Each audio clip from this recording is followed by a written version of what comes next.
Yeah, so I guess last time that we spoke, we were working on transitioning from this idea of having this really broad infrastructure Hmm. around identity and privacy and all of these different tools, and focusing that into one product, which is Trustable, which allows anyone to come in and uh, protect their assets from loss against all the major blockchains. And it has helped us tremendously as far as being able to describe who we are, what we're doing, and where we want to go, and designing a product or with just one core feature is also helping us to um,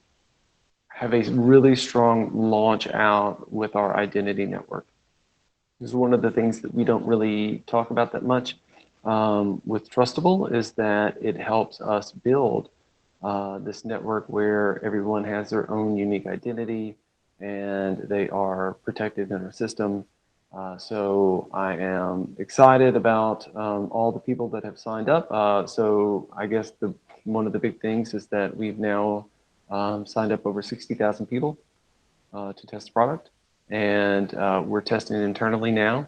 And we'll be bringing in our first core group of supporters soon to bring everything through testing.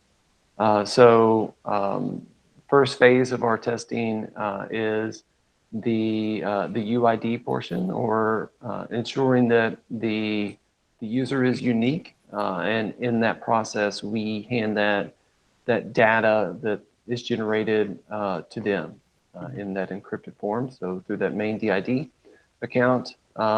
Phase two will be protecting assets, protecting keys across different chains. And then phase three will be our recovery systems. We're also in talks with Para Wallet to integrate this trustable system into their wallet as well. So when the way that they see this is that when someone new comes into Web3, Para is one of the first things that they interface with. They want to start them off the right way. So in that setup flow, once they create their first account, they'll be prompted to ask whether they want to protect these assets from loss that they're going to be dealing with. Which for someone new, that's that can be a really comforting feeling because, as you know, it's very difficult to jump into the space and get started. And so knowing that, there's a backup there and that you're safe is really key. As far as other partnerships, we've discussed integrations with Nimble. So they will be offering insurance beyond what we are already offering. So that is almost like a double backstop for everybody. And then we have a lot of focus at the moment on several verticals. One is in gaming. We see the potential for our systems to make a big impact in that space, where you can, if we can prove that you're unique, it also means that we can prove those actors that aren't. And so we can remove bots from applications, which is a big problem in gaming. And you can also, ensure that, if there's an entry and you only want one instance of a person to be able to enter, like you only want them to have one entry and not multiples, and, connected with a lot of different accounts, then they can use our system for that. Another big push is with marketplaces. So, especially in NFT marketplaces, they have a hard time keeping bad actors out. So someone will go and copy a collection from some chain. They come over to another chain. They post that up. They start making some sales. somebody does a search, they say, wait, no, this isn't right. Here's the original over here. But by that time, they've already made a few dollars. They get booted. They go off. They start a new Twitter account. They copy another thing, and they're right back in that same week. Very, very difficult. But with our UID approach, they can, in the setup process, they can use our UIDs to ensure that once they're banned, even if they come back with another account, they can't actually join that platform. So that's a big thing. And another one that we're looking at is for like DAO founders and project founders that don't want to be named. They want to keep their identity hidden. There are teams like that. Sometimes they find it difficult to get traction, but we're in talks about a potential staking of identity. So when I come in, I'm essentially, it's a logic signature that's made with the marketplace, whereby if they violate the terms of service, they do a rug pull, or they do something abusive, or they quit, then the marketplace can sign a transaction, and it sends the identity to the marketplace, and they can follow up. So these are some of the early partnership and integrations that we're looking at. Wow. Okay, there's a lot to unpack there. Gwyn, welcome. As always. Glad to have you here. Yeah, awesome. I just wanted to listen in, and it's good to see you. I know we don't know each other as well, Yeah. but I'm just happy to be here. And Mehmet, it's really good to see you also, instead of all these Slack correspondents. So this has been a bonus. This has been a bonus for me too. For me too, yeah. Yeah. No, I mean, you guys feel like Mehmet and Gwyn, feel free to jump in at any point as well. I'm more than happy to hear your guys' inputs. But it definitely sounds like you guys have been busy. I know your testnet signups have been going really well. Ibu City's been going wild. You launched on VeChain. There's a lot going on the community side as well. But I quite like the fact that you guys are sort of focusing down from what you initially wanted to offer to a bit more catered towards more specifically key management and identity management, or rather proving someone's uniqueness, which is something which is a big problem, and we see it everywhere.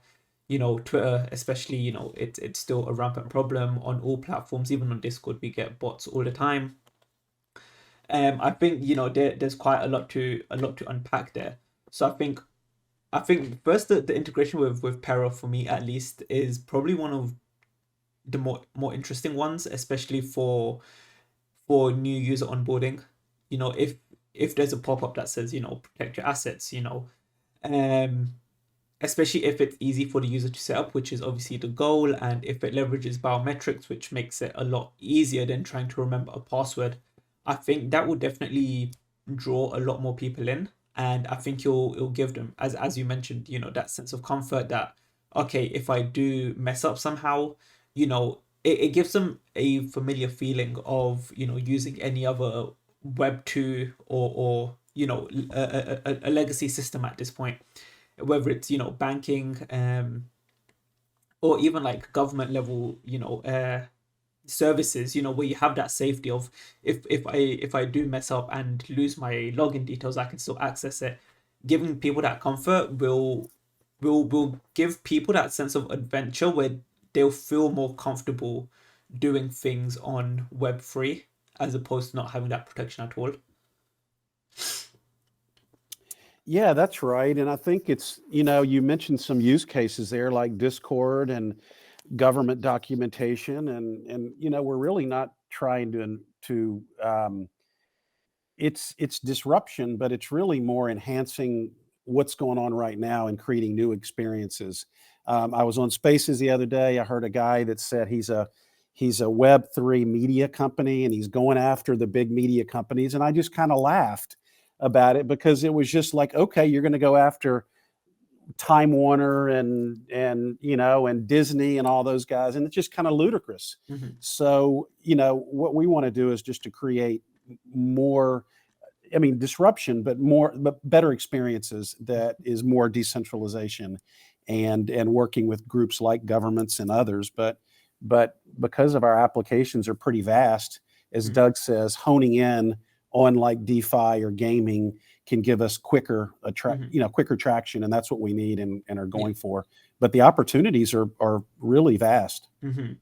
Yeah, I think gaming is the other interesting one, because most of the games only want you to play with one account, and there's very few games that will allow you to sign up with multiple accounts using one email or one identity.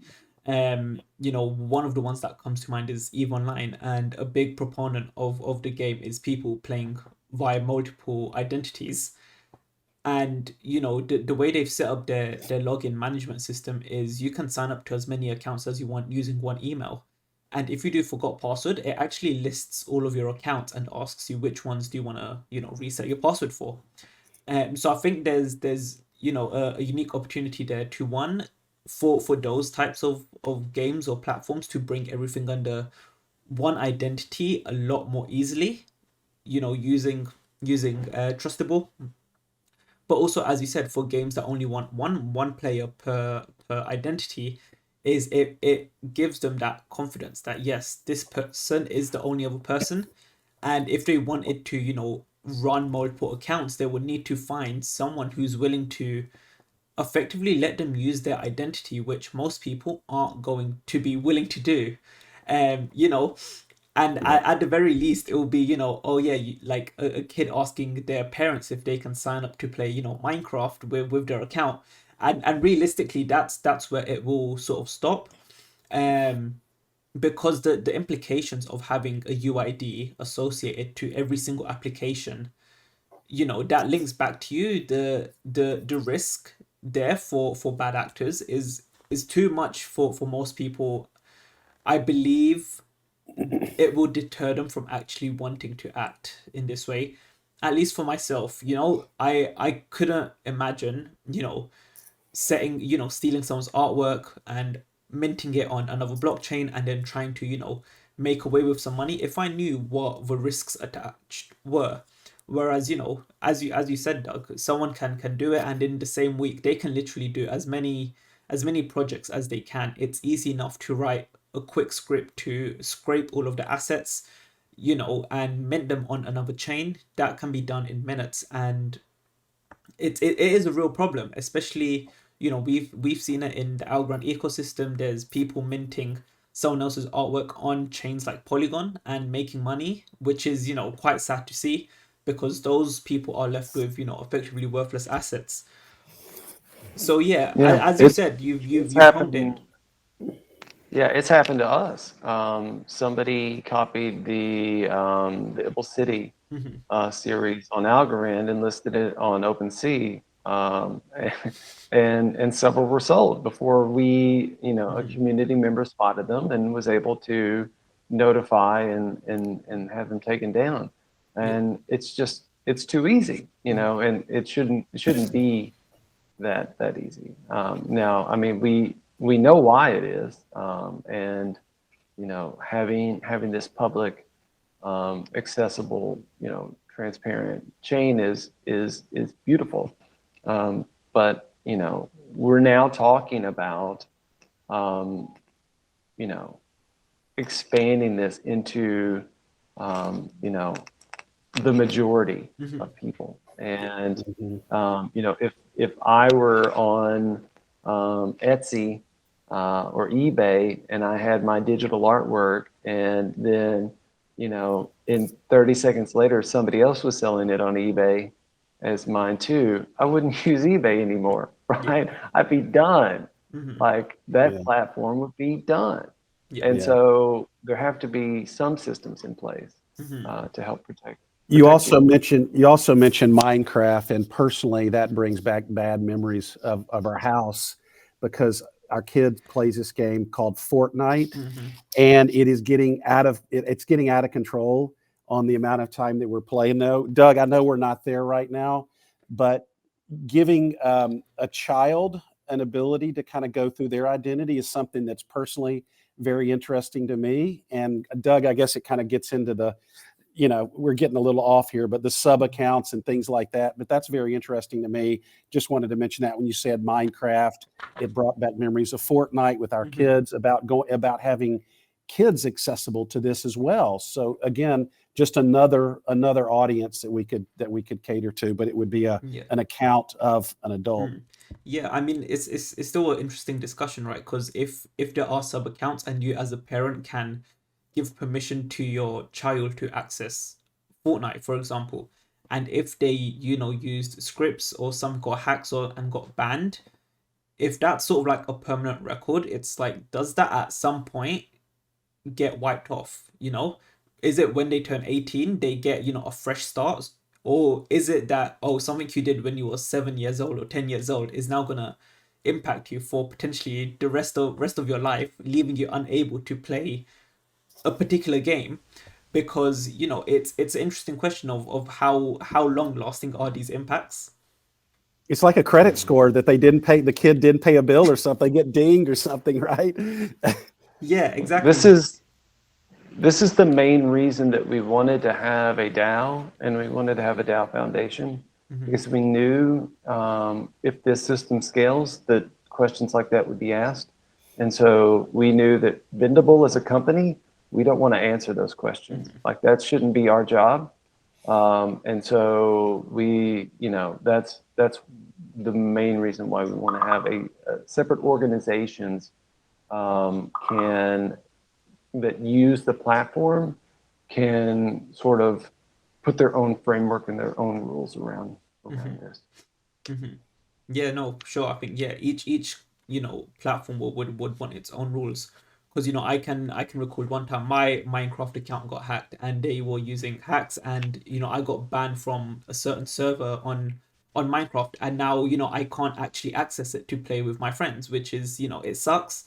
And it's one of those things that you can't really appeal, but perhaps though the people behind that server, if they were using Trustable, might say, okay, after 5 years we kind of wipe your slate, but if it happens again, then there's a harsher punishment. So it's an interesting discussion, and I think each platform will be having its own layer of flexibility before taking it further. So Farzan, we have a top cryptographer here, Mehmet. We can't tell you what a pleasure it is to have him working with us and supporting us. And I personally learn something new each time I get the chance to work with him. So if you have any detailed technical questions, I've said it before. These types of systems, are much simpler to produce in a centralized service or in some sort of closed permission systems. This has been an incredible technical challenge that we undertook to put this onto a public ledger. And so, if you have any questions at all, Mehmet, I'm sure would be happy. Mehmet's being extra quiet. Just make sure your questions are yes or no questions, because he can get fired up. Mehmet can get. He is so knowledgeable. Mehmet, I was talking about you earlier with call with John Woods earlier and today, and the research team and all that, just bragging about you. But Mehmet is not quiet. No, thanks a lot. Actually, Doc, thanks for the compliments, but all the ideas are coming from Doc. Okay, so I'm trying to design something, and then Doc says, "Oh no, it's not going to be working in real life. So let's change it this way." And so all the valuable information is coming from Doc, especially. Then I'm trying to, make it real in terms of cryptographic, details. So from technical point of view, I'm trying to design the architecture. Yeah, no, I'll be honest. I looked at the white paper and I got until it started to talk about the maths, because I like maths, but I don't like it that much.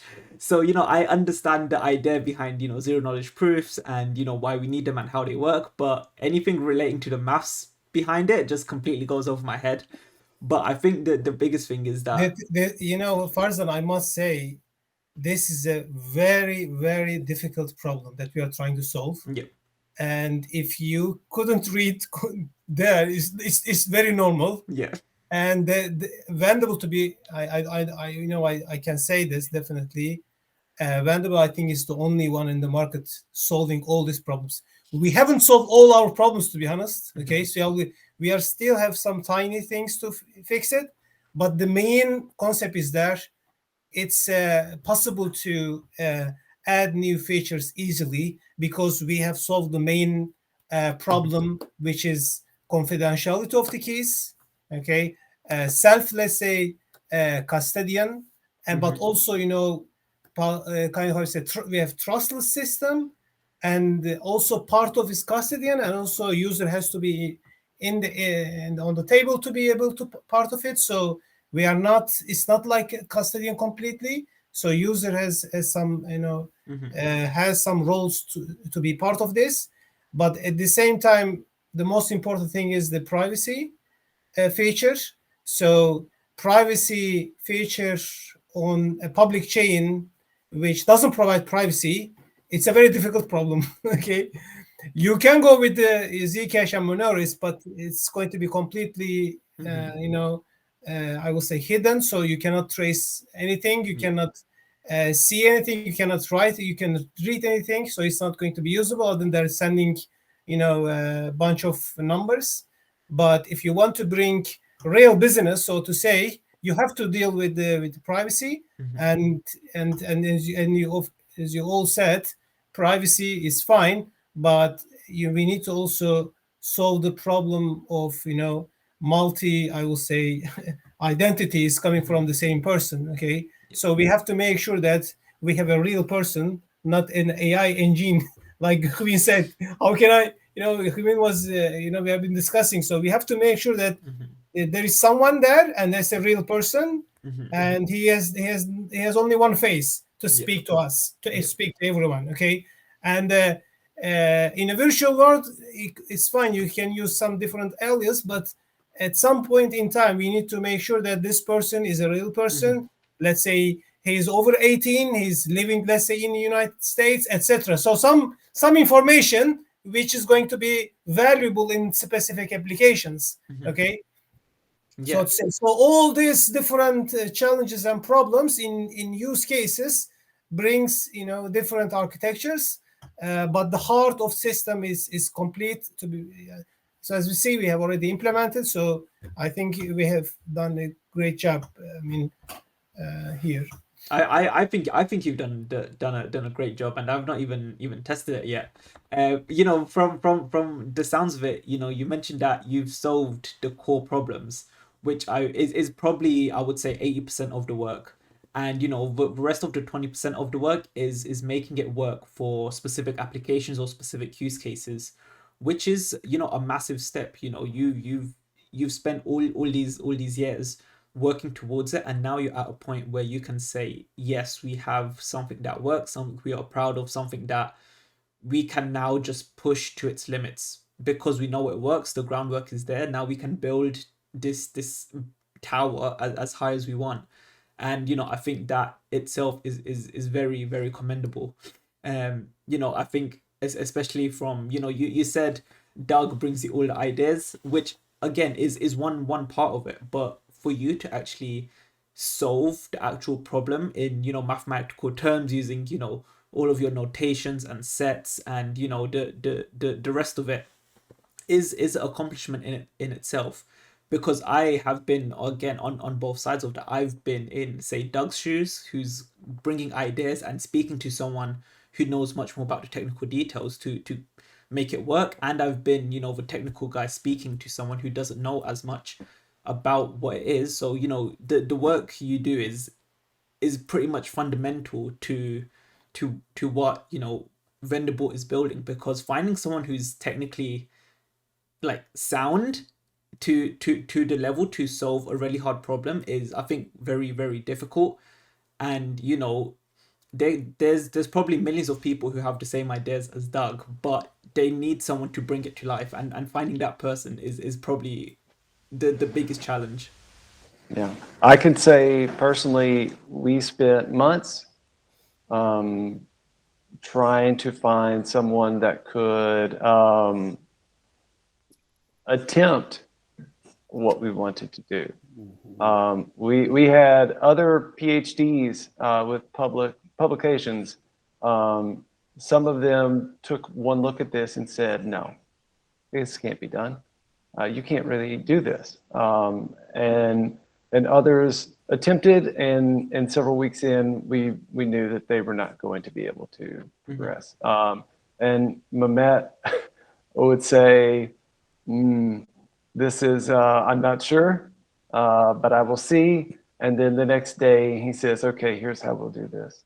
And so it's been a fantastic journey working through this. And I know I frustrate him quite a lot, because I will give him just one part of it to solve, but then sometimes I don't tell him that, what's coming six steps down, and so we have to go back and make some changes. But I feel like we're in a really stable place with the solution now, and like you said, now it comes down to making sure that it is as efficient as possible, that as many people can use the technology as possible, and then how do we then translate that into tools for developers so that they can interpret it how they want and use it for their own applications.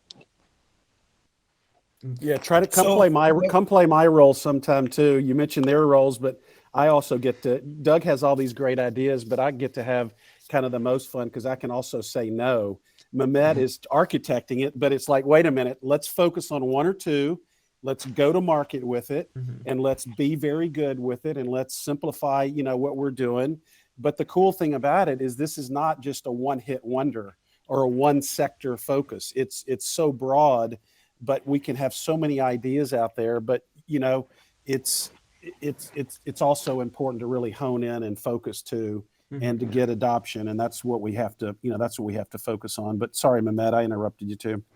No, Gwin. I was just saying this is not like a real life business kind of project which is already lives in the market. It's I call it like an applied research project. Okay, so I was challenging Doug and Gwin, but at the same time they were also challenging me. So he said, okay, they said, let's do with this requirements, and based on that, I have designing something, and then at some point in time say, oh no, okay, we have missed this, or no, it's better to do this way, then we need to change it again, because you cannot say all the requirements in the beginning. It's impossible, because no one knows, because no one has designed this, no one has implemented this. So during the whole journey, we have updated our requirements, we have updated our flows, and then the architecture, which was a couple of months ago, is different from now. So this is that's why I say it's an applied, it's a research project. We do research at the same time. We also, as Gwin said, also looks at the business. You can design something, but it's not going to be attracting anyone.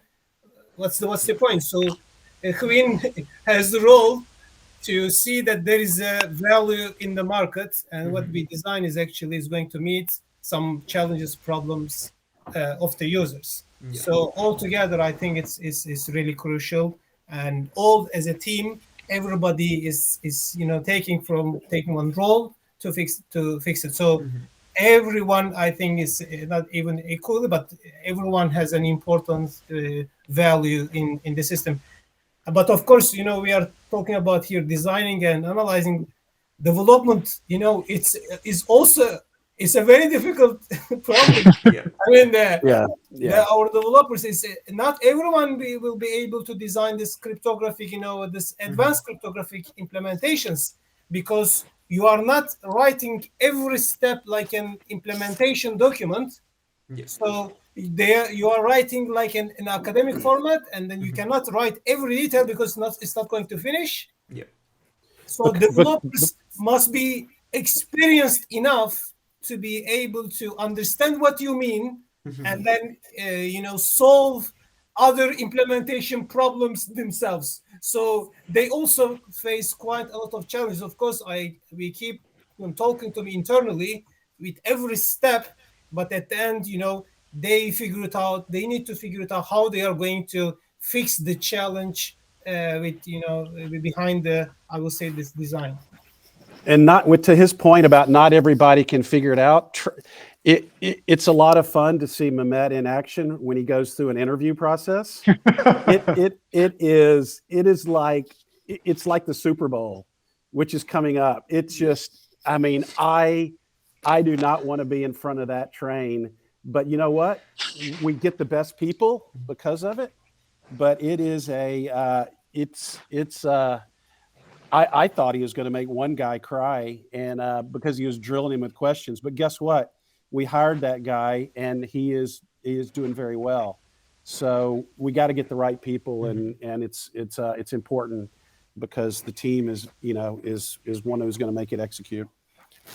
Yeah, no, I think, just bringing it back a bit, Gwyn, what you said as well, deciding what actually goes to market or what you can actually offer is a interesting place to be in, because I'm working with a small team on a startup as well. It's more relating to like crowdfunding in the legal space, and these people have a lot of ideas, and I've come in a little bit more on the technical side and saying, yeah, it's a great idea, but there's no way we're going to be able to implement it one before our deadlines, and it's not going to have any value if we bring it in as part of our MVP.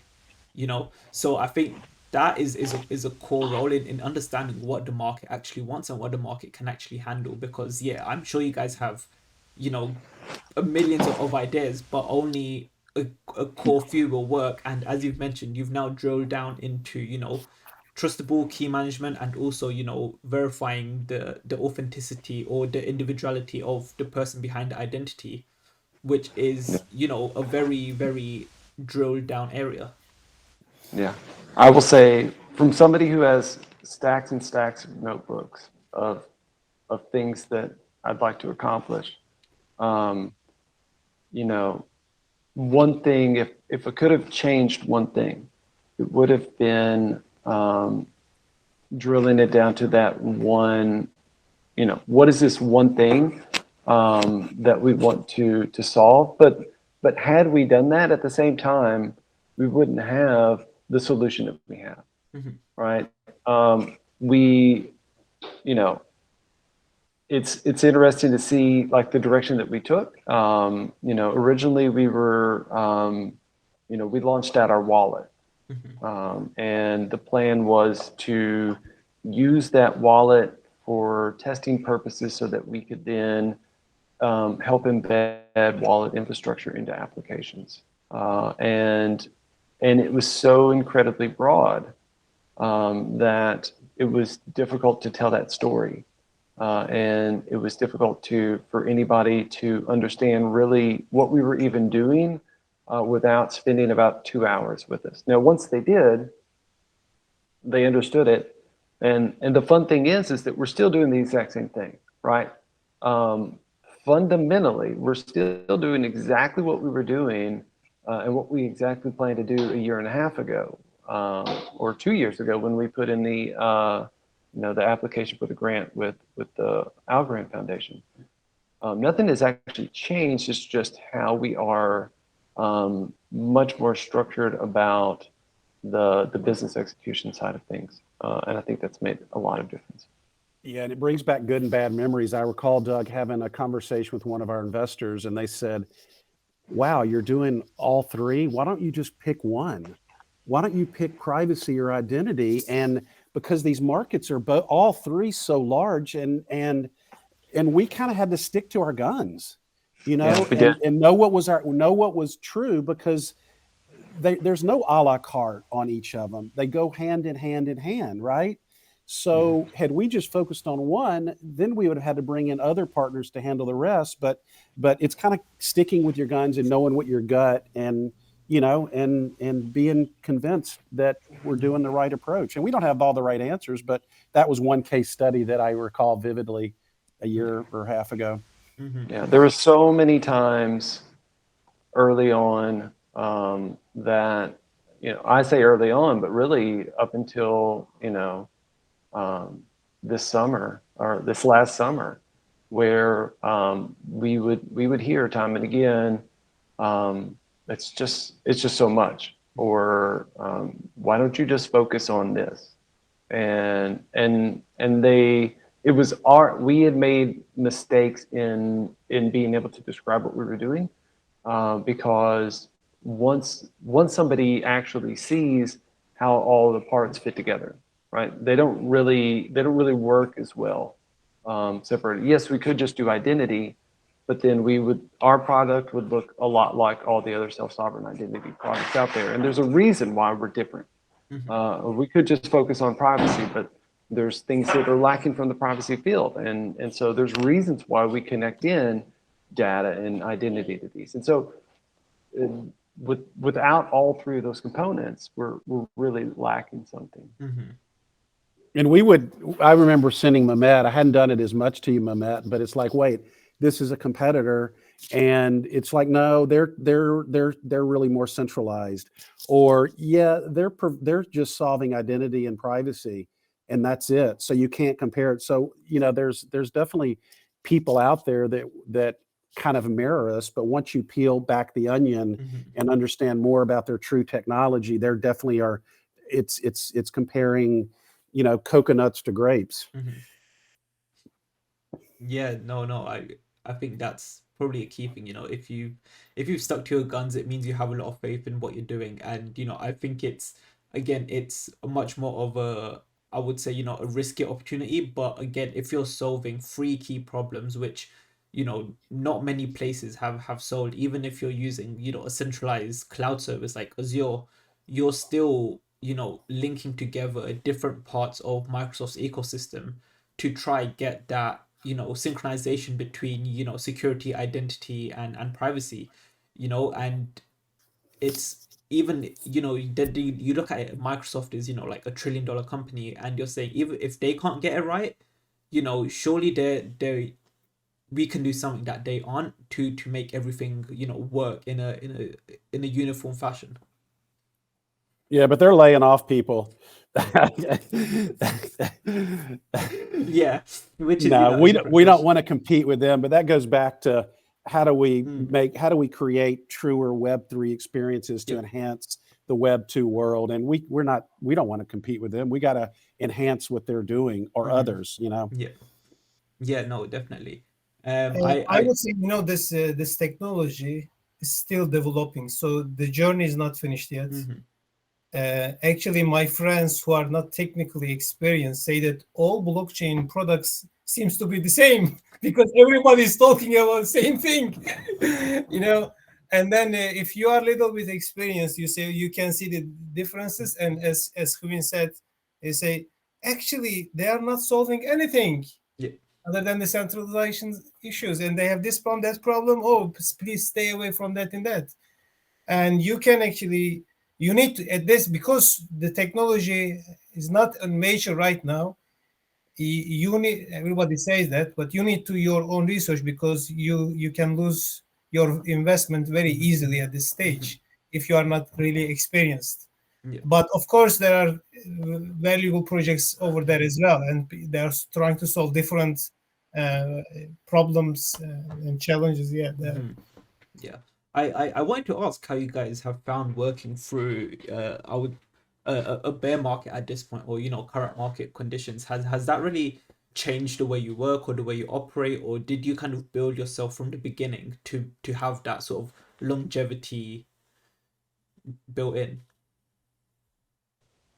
Go ahead, Doug, but I don't think, I'll let you jump in, but I don't think it's really impacted us at all. It's really forced us to be building and going for utility. I mean, yeah, there have been companies that have gone away and disappeared because, they either didn't have the right go-to-market strategy or the right technology.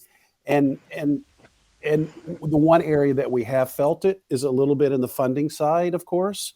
So that is true, and that's pretty real where we have felt it. But it just makes us better on how we prepare these investor meetings and what we need to do to show them that we're on this pathway to revenues, adoption, and there's utility in what we're building.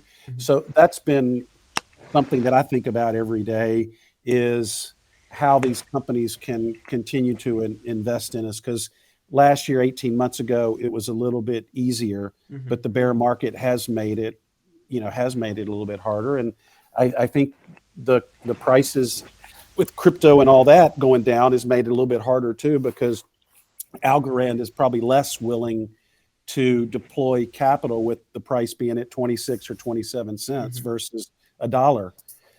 So for me, I'm not sure if we'd have Trustable if we hadn't gone into a bear market. Okay. Because if you look back at the beginning of 21, as we were going through the grant with the foundation, and like Gwin said, we raised our seed round.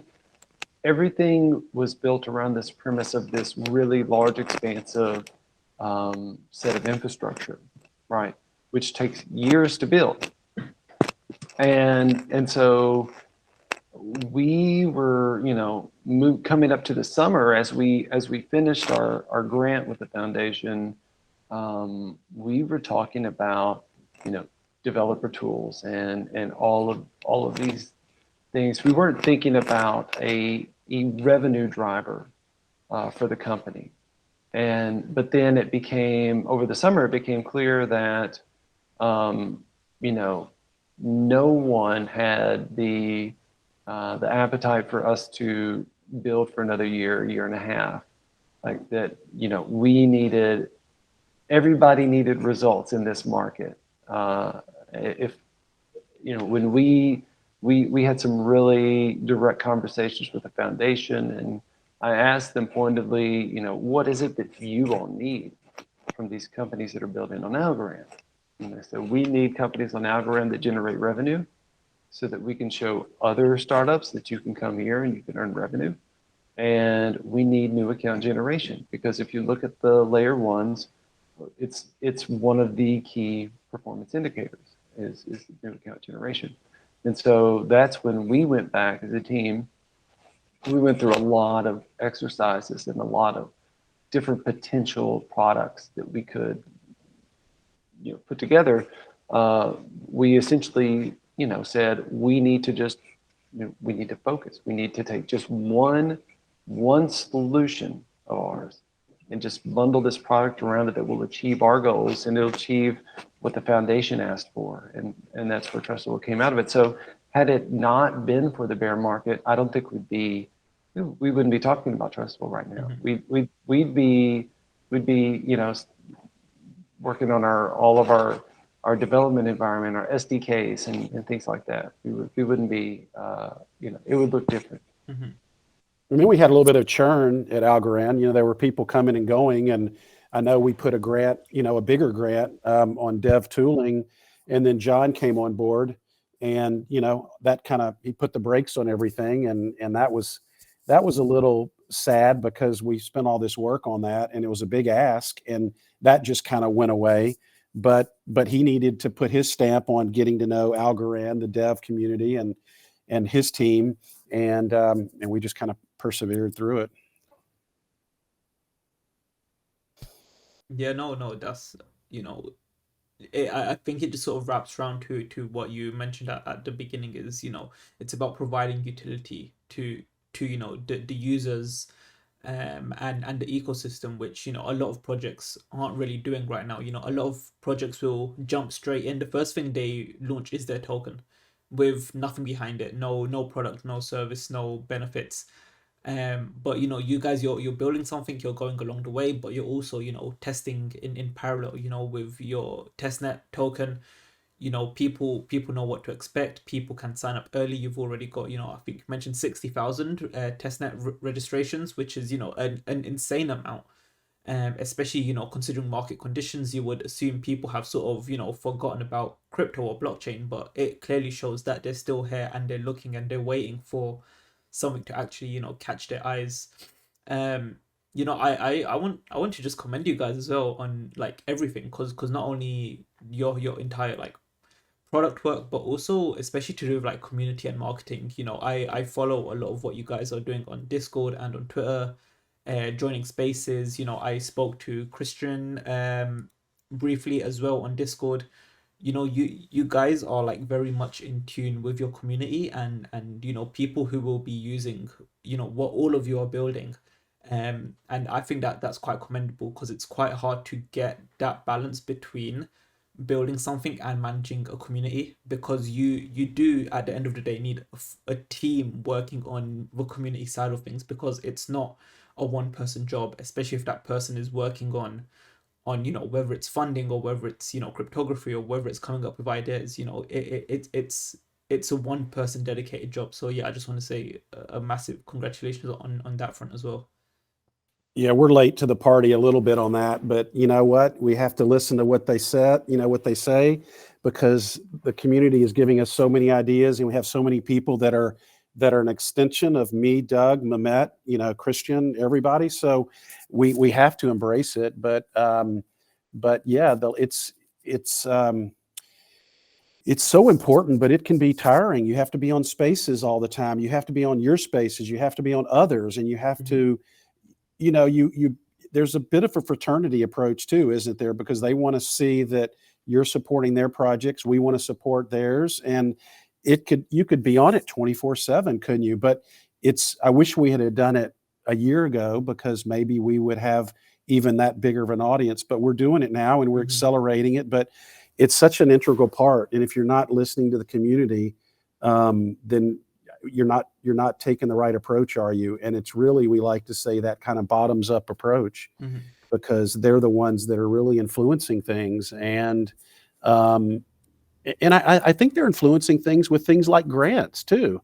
You have chains that if they don't hear a lot from the community members, or maybe it's agnostic or neutral, maybe you won't get a grant, because if they're not getting good vibes from the community, then they'll go somewhere else. But it takes a lot of work, and you really, Doug and I were talking about this the last week or so, you really have to have the right head of community and the right leader, because that person is not just a mod, is it?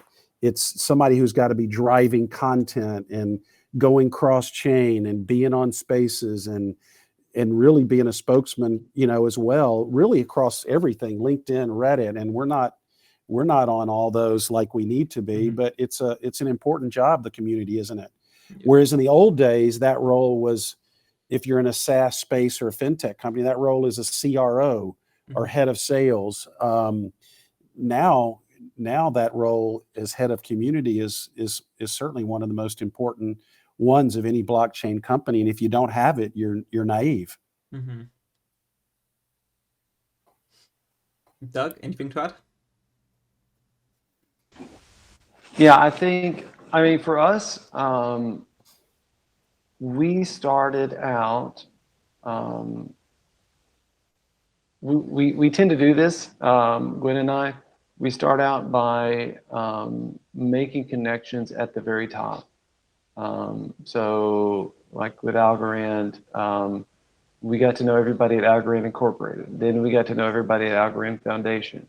And they knew us pretty well before, they knew us pretty well for like almost a year before anybody in the community really had any clue what we were doing, right? You saw a few press releases, and that was about it. And some people knew that we were about identity or something, but there was nothing really concrete.